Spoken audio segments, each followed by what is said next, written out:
Alright, so this is going to be another movie review. This one's called Color of Night, 1994. I'm giving it 3 out of 5 stars. It's about what I expected.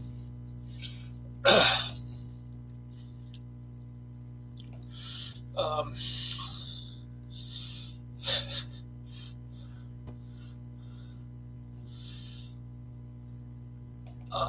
it was a financial flop at the box office in 1994, but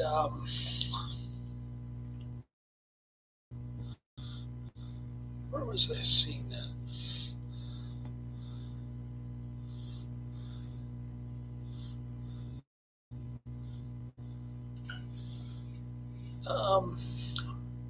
It's an erotic mystery thriller thingy.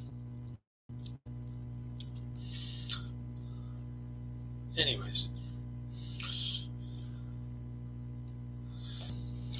it picked up a lot of video sales, and it's kind of long. It's like 2 hours and 16 minutes. I saw the director's cut, which I think has 15 minutes or so added onto it. And the actress looks like Marissa Tomei or Alyssa Milano. She's got big teeth, and she's got a rose tattoo on her hip. We see a lot of her in this, together with Bruce Willis. And Bruce Willis is a head shrinker.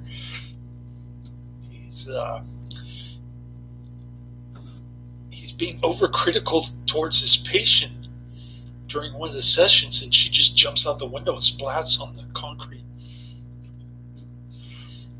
Asphalt, I mean. Not concrete. She just goes splat on the road. Bruce Willis sees the blood. He starts freaking out, and he goes colorblind. He can't see red anymore. That's pretty much how the rest of the movie goes. And so he's having mental patient issues himself. So he decides to go to visit his other head shrinker friend from New York to California, LA.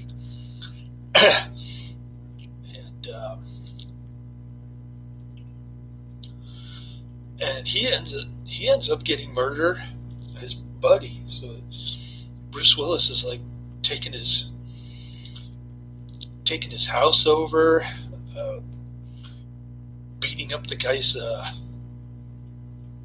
sporty vehicle in a bunch of car crashes with some red looking Trans Am thing. I don't know. It's all very confusing. And then he tries to work with this Hispanic police officer who keeps yelling and having temper tantrums all the time. And then he comes across Rose, the gal with the rose tattoo on her hip, very young looking.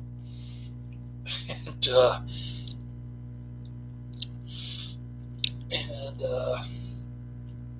Bruce Willis starts taking up the group therapy sessions with Brad Dourif and Lance Henriksen.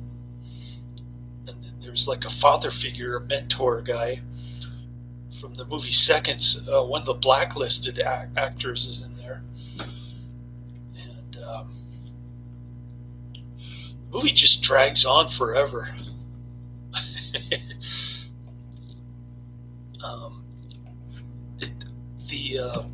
The Razzies listed it as one of those so bad that it's enjoyable top 100 movies. And I don't know about that. I wasn't too crazy about it.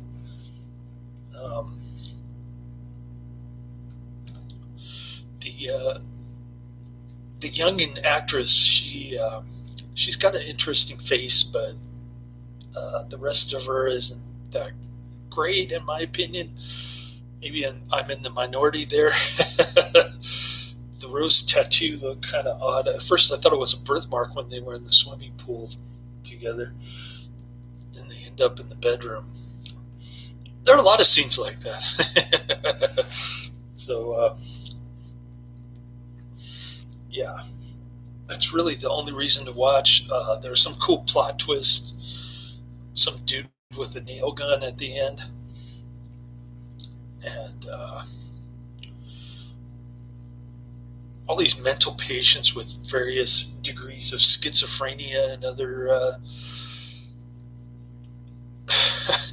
dubious psychological disorders. One of them's a nymphomaniac. She's got. She can't tell if she likes boys or girls. She's got that kind of psychological problem, as my son would say.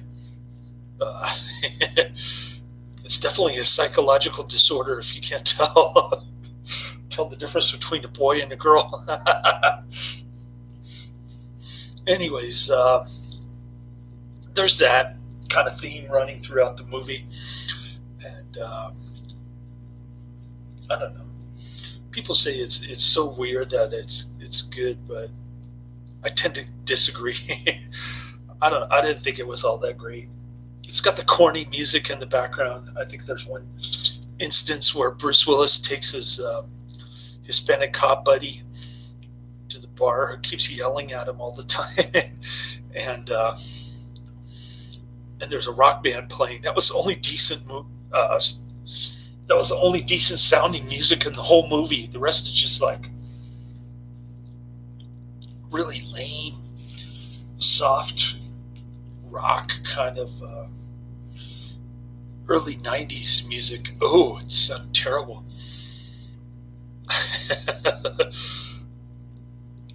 I don't know. I just couldn't get into this flick, but that's just me. Laters.